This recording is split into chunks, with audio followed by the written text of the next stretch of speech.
तो नृत्य हो रहा है, गीत संगीत, लड्डू पहुंच रहे हैं, उत्सव का सा माहौल अयोध्या धाम में। और सीधे अयोध्या की राम की पैड़ी आपको लेकर चलती हूं, जहां से इस वक्त हमारे साथ हमारी सहयोगी मनोज्ञा लोईवाल मौजूद हैं। और मनोज्ञा, अयोध्या नगरी में ये जो उत्सव का सा माहौल है, इसकी कौन सी झलक एबीपी न्यूज के दर्शकों को आप इस समय दिखाने वाली हैं? उतने रंग दिखा दूंगी जितने रंग प्रकृति ने बनाए हैं, क्योंकि यही है प्रकृति की सृजनकर्ता महिलाएं, जिनका सम्मान हर व्यक्ति, हर संदर्भ में, हर धर्म में किया जाता है। और जब माताएं मिलके अपने ही सम्मान में पूजन अर्चन करती हैं, माताओं का सम्मान करती हैं, तो ये पूजा होती है, अवसान पूजा होती है, जिसमें बहुत ही शुभ माना जाता है। किसी भी कार्य करने के लिए पहले क्या विशेषता है अवसान पूजा की, और आज क्या हो रही है? अवसान मैया की बहुत बड़ी महत्व है। अवसान मैया का मतलब है, जिस तरह से सत्यनारायण भगवान की पूजा होती है, उसी तरह हमारे शुभ काम के लिए अवसान मैया की पूजा होती है। इसमें 7 और 14 सुहागन आती हैं और इसमें आलता, सिंदूर, पान, सुपारी और गुड़ और लैया की पूजा होती है। इतनी बड़ी पूजा है और क्यों हो रही है अभी? ये राम जी के आने की खुशी में, राम लला के आने की खुशी में। मैम, आप कहाँ से आई हैं? पहले ये तो बता दीजिए। ये हिंदू रीत रिवाज है, हम लोगों की ये भारतीय परंपरा है जो बहुत सालों से चली आ रही है कि कोई कार्य अगर हमारा पूरा होता है तो बिना हम अवसान मैया के अनुष्ठान किए उस कार्य को नहीं करते हैं। आज हमारे यहाँ बड़ी पूजा है, ये क्या? मैडम जी, आपको पहले तो जय श्री राम। आज का ये दिन जो है, ये ऐतिहासिक कार्यक्रम समझ के लीजिए आप। 2065 औरतों का बुलावा था, जो कि इसमें कुछ औरतें नहीं आ पाई हैं, कुछ महिलाओं की भी प्रॉब्लम, कुछ ये बात, इतनी बड़ी पूजन जो हो रहा है, इसमें सब अपने अलग अलग पारंपरिक वस्त्रों में रहते हैं, पीला, लाल, गुलाबी। क्या विशेषता है? बहुत लोगों ने गाने भी बनाए हैं, आपने गाने भी बनाए थे, कुछ गाना भी गा रहे हैं।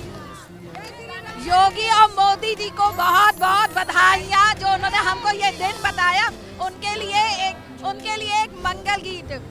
ओम की बोलो जय जयकार की बधाई होवे, ओम की बोलो जय जयकार की बधाई होवे, मोदी योगी ने किया मंगल कार्य की बधाई होवे। विशेषता क्या है? क्या क्या होता है इस पूजा में? अवसान मैया की पूजा है, इसमें 7 सुहागिनों को न्योता देकर हम उनकी पूजा करते हैं। और कोई भी अनुष्ठान होता है तो उस कार्य को करने के लिए सबसे पहले अवसान मैया की पूजा करते हैं। पूजा हो गई, अब इसके बाद क्या माने कि रामलला के आने की तैयारी हो? बिल्कुल, रामलला हमारे 22 तारीख को विराजमान होंगे। जो चीज हम लोग मानते हैं वो काम पूरा होता है। और अवसान मैया का एक गाना है, हम गा रहे हैं। छम छम नाचते आवे अवसान मैया, छम छम नाचते आवे अवसान मैया, काऊ देखी मैया मगन भई है, काऊ देखी मैया मगन भई है। क्या बात है। तो ये सुहागनों की पूजा जो चल रही है राम की पैड़ी पर, अवसान मैया की पूजा की जा रही है वहां पर। और ये सारी तैयारियां 22 जनवरी प्रभु श्री राम दिव्य भव्य मंदिर और वहां प्राण प्रतिष्ठा के लिए। देखिए, राम मंदिर में शुरू कर दिया गया है रामचरितमानस का पाठ। दोपहर 1:20 से लेकर 1:28 के बीच गर्भगृह में राम लला के नेत्र अभी नहीं खोले जाएंगे, विधि विधान के बाद ही नेत्र खुलेंगे। 1:20 से 1:28 तक विधि विधान के बाद ही नेत्र खोले जाएंगे।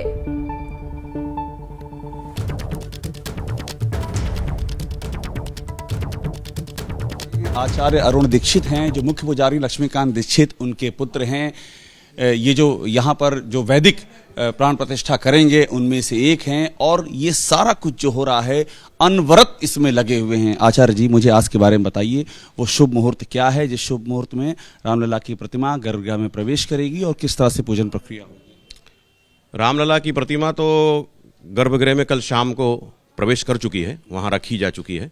और उसके संबंध में कुछ अनुष्ठान इत्यादि होने थे, जहाँ उनको रखना है। जहाँ रखना है उस जगह पर कितने बजे? उस जगह पर दोपहर को करीब 1:28 के आसपास के उनको, वही जो 1:20 से 1:28 का मुहूर्त, उसी समय अपनी गणेश पूजा भी इस कार्य की निर्विघ्नता के लिए शुरू हो जाए। गणेश अंबिका पूजा जो होती है उसी समय शुरू शुरू 1:20 से 1:28 का जो समय है, उसी में रामलला गर्भगृह का जो स्थान है उस स्थान पर आ जाएंगे। हाँ बिल्कुल। और मुझे एक बात और बताइए कि ये जो आज की पूजन प्रक्रिया होगी, रामलला वहाँ पर आ जाएंगे अब, तो आज की पूजन प्रक्रिया में इस 8 मिनट में और क्या क्या होगा जो शुभ मुहूर्त है? ये सारा विधि कल हो चुका है। अब केवल मूर्ति में इतना वजन है कि उसको ठीक से वहाँ पर संपादित कराना है। तो ये अब उन लोगों का कार्य है। हम लोग केवल वहाँ उपस्थित रहेंगे, केवल देखने। मुझे एक बात बताइए कि ये अभी जो हम पूजन प्रक्रिया चल रही है, आज की पूजन प्रक्रिया हो जाएगी और 22 तारीख तक, आज से लेके 22 तारीख तक थोड़ा सा मुझे समझाइएगा कि किस तरह से वहाँ पर पूजन अर्चन होगा। सरजू जल परिक्रमा हम लोग ने कवर की थी, वहाँ पर अनिल मिश्रा जी खुद थे, मुख्य यजमान वो मौजूद थे। वहाँ से वारिधनी कलश में जल भर करके वो राम मंदिर परिसर गए हैं। हाँ, वो वहाँ पर जल पहुँच चुका है और वो उस वर्धिनी कलश को मंडप में रखा जा चुका है और कल शाम को आरती हो करके और वो कल कार्य का संपादन हो चुका था। आज से उसी जल से ही सारा कार्य प्रारंभ होगा। और गणेश अंबिका पूजन ये मंडप में नहीं होता, ये बाहर जहाँ मंदिर का ऊपर चौतरा होगा। आज हम लोग वहाँ गर्भगृह के बाहर कई 1 चौक 2 चौक है ना, 2 उसके आगे वहीं पर सारे ब्राह्मण 121 ब्राह्मण बैठेंगे। तो चारों वेदों के मंत्रों से पुण्यावाचन होगा और उसके बाद जो है कार्यक्रम प्रारंभ होगा। वाचन के बाद जो आगे के कार्यक्रम होगा। एक बात मुझे और बताइए कि कल जब विग्रह गया था तो उसको पूरा वो ढका हुआ था, हाँ, तो ये अनावृत करके जो उसकी वो जो दिव्य जो उसका रूप है वो दृश्यमान होगा, जो लोग वहाँ उपस्थित रहेंगे वो देख सकेंगे। जी, वो लोग देख सकेंगे। शाम से आज मूर्ति का जो संस्कार होना है उसमें तो मूर्ति को नेत्र इत्यादि अभी नहीं खोला जाता है उस शास्त्रीय नियम से, लेकिन जैसे जल का जलादिवास वगैरह होगा तो उसमें तो संस्कार करना ही पड़ेगा। सिर्फ नेत्र नहीं खोला जाएगा, नेत्र में पट्टी रहेगी और पूरा दिव्य स्वरूप वहाँ साक्षात। जी जी जी, बिल्कुल ठीक, ऐसा ही होगा। मुझे एक बात और बता दें आप कि आप लोग जो पूजन कर रहे हैं, आप लोगों को भी एक तपस्या की प्रक्रिया से गुजरना पड़ता है। आप लोग जिस तरह से अनुष्ठान जब तक में लगे हुए हैं उसके बारे में बताइएगा, जो ये सारे वैदिक वहाँ रहेंगे। हम लोगों को जब इसके लिए आज वर्ण होगा, अभी गणेश पूजा के बाद सभी 121 ब्राह्मणों का, तो उसमें भी हम लोगों को कई प्रकार के बंधनों में बंधना होता है। जैसे हम लोगों को खान पान का बहुत ध्यान देना पड़ता है। हम लोग बाहर इधर उधर कहीं खा नहीं सकते। जो व्यवस्था हम लोग को दी गई है उसी व्यवस्था से हम लोग रहते हैं। और आज के साथ पूर्णाहुति तक जो भी दिन का जो निश्चित समय है उस समय में हम अन्य किसी यजमान का कार्य नहीं कर सकते। तो आज से लेकर के और 22 तारीख तक अब जितने पूजन होंगे वो परिसर के भीतर होंगे। अब वो सरजू जल वाला पूजन हो गया, अब से परिसर के भीतर सारे कार्य अब वहाँ मंडप में होंगे और कुछ वहाँ गर्भगृह में, दोनों जगह बारी बारी से चलता रहेगा। मंडप बनाया गया है बाहर की तरफ और गर्भगृह में भगवान श्री राम की विग्रह का पूजन होगा। मंदिर जो है अपना भगवान का, जो उससे ईशान्य कोण में मंडप बने हैं। मंदिर से ईशान कोण में बने हैं, वहाँ 2 मंडप बने हैं। एक बड़ा मंडप बना है जिसमें 9 कुंड है, एक छोटा मंडप बना है जिसमें की मूर्ति जो अपनी रजत मूर्ति है उसका सारा संस्कार और ब्राह्मण लोग वहाँ बैठ करके पारायण करेंगे। बड़ा मंडप में 9 कुंड है। 9 कुंड है। छोटे में कुंड नहीं है, छोटे में केवल बैठने की व्यवस्था है। और आपकी जानकारी के लिए कुछ रामायणों का पाठ भी वहाँ हो रहा है। वाल्मीकि रामायण, अध्यात्म रामायण, भुषुंडी रामायण, रामचरितमानस, ये सब वहाँ पर रामचरितमानस का पाठ जी हो रहा है। कब से शुरू हुआ है? ये 2 दिन हो गए शुरू होकर के। ये रामचरितमानस, वाल्मीकि रामायण, अध्यात्म रामायण, भुषुंडी रामायण, ये काक भुषुंडी, हाँ जी, उन्हीं का रामायण ये प्रारंभ हो चुका है। और ये 2 काशी से विद्वान लोग जो आए हैं वो प्रारंभ कर चुके हैं इसको 2 दिन पहले, क्योंकि ग्रंथ बहुत बड़ा है तो आज से नहीं शुरू कर सकते, तो पारायण पहले से चालू हो चूका है। मुझे और बता दें बस, आपके पिताजी जो मुख्य पुजारी हैं उनकी उपस्थिति वहाँ किस तरह से रहेगी और इस पूरी प्रक्रिया में किस तरह से उनका मार्गदर्शन है? क्योंकि वो थोड़ा वयोवृद्ध हैं तो आज से वो मंडप में बैठेंगे और वो वहाँ से सबको निर्देश करेंगे। वो शुभ दिन है जब मुख्य पुजारी स्वयं मंडप में जी आज जाएंगे। आज 11:30-12 बजे तक उनका वहाँ पर पदार्पण हो जाएगा और वहाँ बैठने के बाद वो सबको निर्देश करेंगे। हम लोग उन्हीं के निर्देशन में कार्य करेंगे, तो आज वो वहाँ पहुँच जाएंगे। तो उनके शिष्य भी हैं, उनके पुत्र भी हैं। आपका तो मतलब जिसे कहते हैं कि परम सौभाग्य है। जी, ये मेरा वाकई परम सौभाग्य है और ये कुछ भगवान राम की असीम कृपा है। बहुत धन्यवाद बात करने के लिए। तो आचार्य जी बताते हुए किस तरह से प्रक्रिया संपन्न की जाएगी और आगे क्या होगा उसके बारे में बताते हैं। मोहित काशले साथ अभिषेक उपाध्याय, एपी न्यूज, अयोध्या। ये लगभग 2 बीघे का प्लॉट है जहां बेला, गुलाब और तमाम फूलों की खेती होती है। अनीस भाई की खेती है, ये 5वीं पीढ़ी है। जहां का फूल यहाँ के सभी मंदिरों में रामलला पर हनुमानगढ़ी में जाता है और भगवान पर चढ़ता है। और यहीं के खेत से ऑर्डर हुआ है प्राण प्रतिष्ठा के दिन गुलाब, बेला और फूल जाएगा और रामलला पर चढ़ेगा। अनीस भाई, ये जो परंपरा आपकी है, 5वीं पीढ़ी है, इसको कैसे देखते हैं? इसको हम देखते हैं कि जो है हमारा फूल कम से कम किसी अच्छी जगह पहुंच रहा है, बेकार नहीं जा रहा है। कहाँ कहाँ जाता है फूल आपका? ये लगभग सारी मंदिरों में जाता है।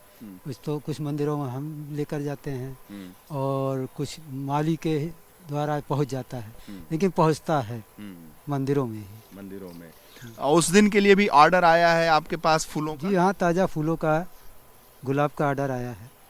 जी, जाएगा वहाँ पे, चढ़ेगा जी। तो ये तो आप बड़े ही सौभाग्यशाली हैं। प्रधानमंत्री मोदी से भी मिलना चाहेंगे? बिल्कुल मिलना चाहेंगे, बिल्कुल चाहेंगे मिलना, एक बार हम भी मिल लें। एक गुलदस्ता भी भेंट करेंगे यहाँ? हाँ, अगर मिला ना सही तो कम से कम एक फूल ही अपने खेत का जो है हम दे देंगे, प्रेजेंट करेंगे उनको। बहुत खूब, क्योंकि ये जो आपका फूल है, आपकी जो मेहनत है, परिश्रम है, उससे उपजा हुआ ये जो फूल है और उसकी जो खेती है, यहाँ का जाके भगवान पर चढ़ना एक बड़ी उपलब्धि है और आपके लिए भी एक बड़ा सुखमय काम है ये। जी बिल्कुल सुखमय काम है, इसी में हम लिप्त रहते हैं, अपना यही देखभाल करते हैं, अपना यही अपने खेत का, यहीं से हमारे परिवार का भरण पोषण होता है, यहीं से हम लोग जो है 4 बहन 4 भाई, सबकी शादियाँ, सब कुछ यहीं से पूरा होता है। जी, अयोध्या हिंदू मुस्लिम एकता तो इसी तरीके से है यहाँ? जी, यहाँ कोई कटुता नहीं है, कोई कटुता नहीं है। और रामलला हर मंदिर में यहाँ के फूल जाते हैं, चढ़ते हैं, इसलिए अनीस भाई का जो बाजार है वो हमेशा गर्म रहता है, बहुत खुश रहते हैं। सारा खर्च जो घर का है इन्हीं फूलों की खेती से निकलता है। कैमरामैन हरिओम के साथ वीरेश पांडे, अयोध्या। इस वक्त बड़ी खबर बिहार से आ रही है, जहां एक अधिकारी पर हमला हुआ। नाम है इनका अरविंद सिंह। तो अधिकारी का नाम अरविंद सिंह गया में तैनात। आरोप यह है कि अधिकारी पटना में अपने आवास पर जा रहे थे और उसी दौरान 15-20 लोगों ने अरविंद सिंह को घेर कर उन पर हमला किया। यह घटना पटना के बोरिंग रोड की है। जख्मी अधिकारी को इलाज के लिए अब दिल्ली ले जाया जा रहा है। बोलारो से जा रहे थे हम लोग बोरिंग रोड गए, तब तक बोल रहा था कि मेरा नाम तनु यादव है। उसने गाड़ी पर हमला कर दिया और छीन छान किया और मार दिया। किस गाड़ी से आप लोग जा रहे थे? स्कॉर्पियो से। कब की बात है? ये कल 9:20 का। सुबह में या शाम में? शाम में। आप लोग बोरिंग रोड जा रहे थे, रास्ते में कौन रोक के आपके साथ मारपीट किया? तनुज यादव। तनुज? हाँ, नागेंद्र यादव का लड़का। उसके बाद क्या हुआ? उसके बाद मार के सब आँख को फोड़ दिया। क्यों मारा? स्पाइकर था, वो पी लिया था और गाड़ी रोक लिया और चाबी मांग रहा था गाड़ी का।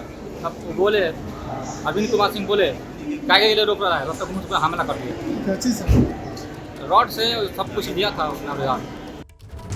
और आइए सीधे आपको लेकर चलते हैं, हमारे साथ हमारे सहयोगी शशांक इस वक्त मौजूद है। पहले तो शशांक ये बताइए कि हालत कैसी है अब इन अधिकारी अरविंद सिंह की, और क्या जानकारी मिल पा रही है? यहाँ तो नाम ले रहे हैं बाकायदा चश्मदीद, मतलब शिनाख्त हो गई है हमलावरों की?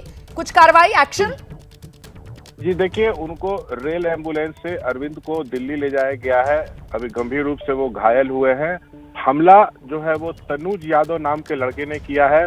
परिजनों ने एफआईआर के लिए जो एक लिखित आवेदन दिया है उसमें भी तनुज यादव का नाम है, आरोप उस पर लगाया गया और पिता का नाम नागेंद्र यादव बताया गया है। तो तनुज यादव को पकड़ने के लिए पुलिस की टीम जो है वो छापेमारी कर रही है। परिजनों का कहना है कि ये लोग गाड़ी छीनने आए थे और नशे की हालत में थे, तो पुलिस जो है आगे की जांच कर रही है। इसमें एक बड़ी बात ये निकल कर सामने आ रही है, जो हमलावर है जिस पर आरोप लग रहा है वो रिश्ते में पोता बताया जा रहा है एक बड़े नेता का। तो किस नेता का पोता है इसकी जांच भी जो है वो पुलिस कर रही है। बहुत शुक्रिया आपका शशांक इस तमाम जानकारी के लिए। तो कुल मिलाकर यहाँ पर सियासी एंगल भी अब सामने आता हुआ नजर आ रहा है। फिलहाल जो अधिकारी हैं अरविंद सिंह, उनको रेल एम्बुलेंस के जरिए दिल्ली लाया जा रहा है इलाज के लिए। अयोध्या में प्राण प्रतिष्ठा का अनुष्ठान चल रहा है। अनुष्ठान का 3रा दिन है आज, और ऐसे में अयोध्या में सुरक्षा के पुख्ता इंतजाम किए गए हैं। जमीन से लेकर आसमान तक सुरक्षा को अभेद्य बना दिया गया है। अयोध्या में सुरक्षा कैसी है? DG law and order Prashant Kumar ने एबीपी न्यूज से एक्सक्लूसिव बातचीत की है। 22 जनवरी को अयोध्या में होने वाले रामलला के प्राण प्रतिष्ठा समारोह के लिए सुरक्षा की तैयारियां पुख्ता की गई हैं। जल, नभ, थल तीनों ओर से सुरक्षा घेरा मजबूत रहेगा। पूरी जो सुरक्षा की तैयारियां हैं, इस पर बात करने के लिए हमारे साथ DGLO प्रशांत कुमार मौजूद हैं। सर, किस तरह की तैयारियां हैं अयोध्या में 22 तारीख को लेकर, क्योंकि बहुत संवेदनशील मौका है। नहीं, ये एक ऐतिहासिक पल है और इसकी चुनौती पूर्ण ड्यूटी उत्तर प्रदेश के शासन और प्रशासन की है और शासन ने जो निर्देश देने थे वो सभी विभागों को दिए जा चुके हैं और सभी विभाग अंतर्विभागीय समन्वय से कार्य को कर रहे हैं। जहाँ तक पुलिस विभाग का सवाल है, हम लोगों ने पर्याप्त व्यवस्थाएं की हैं। 22 तारीख के दिन कार्यक्रम स्थल पे भी व्यवस्था रहेगी और कार्यक्रम स्थल के आसपास भी सभी सुरक्षा व्यवस्थाएं भी सुनिश्चित कराई जाएंगी। इसके लिए उत्तर प्रदेश के जितने भी हमारे स्पेशलिस्ट यूनिट्स हैं उनको पहले से ही प्लेस कर दिया गया है तथा अयोध्या जी के का जो लोकेशन है उसकी महत्ता को देखते हुए जो हमारे अंतर्राज्यीय और अंतर्राष्ट्रीय सीमाएं हैं उस पर भी सतर्कता बरती जा रही है। 22 के बाद की भी हम लोगों की आगे 6 महीने की प्लानिंग पहले से की हुई है और जिस तरह से फुटफॉल होगा हमारा डिप्लॉयमेंट डायनेमिक है, हम उस हिसाब से चीज़ों को व्यवस्थित करेंगे। ये भी सर जानकारी मिली है कि पहली बार ये मौका है जब आर्टिफिशियल इंटेलिजेंस के लिए सुरक्षा का पायलट प्रोजेक्ट अयोध्या में चलाया जा रहा है, तो ये किस तरह से काम करेगा?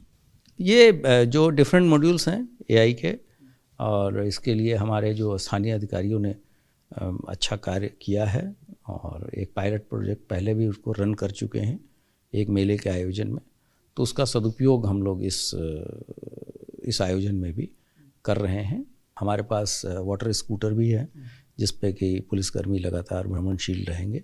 22 तारीख को जो रामलला के प्राण प्रतिष्ठा हो जाएगी, अगर मैं अभी बात करूं कि अभी जो सिक्योरिटी वहां पर पोस्ट की गई है तो उसमें क्या PSC के जवान कितने हैं, पुलिस के जवान कितने हैं और 22 तारीख के बाद ये कितने गुना बढ़ जाएगी?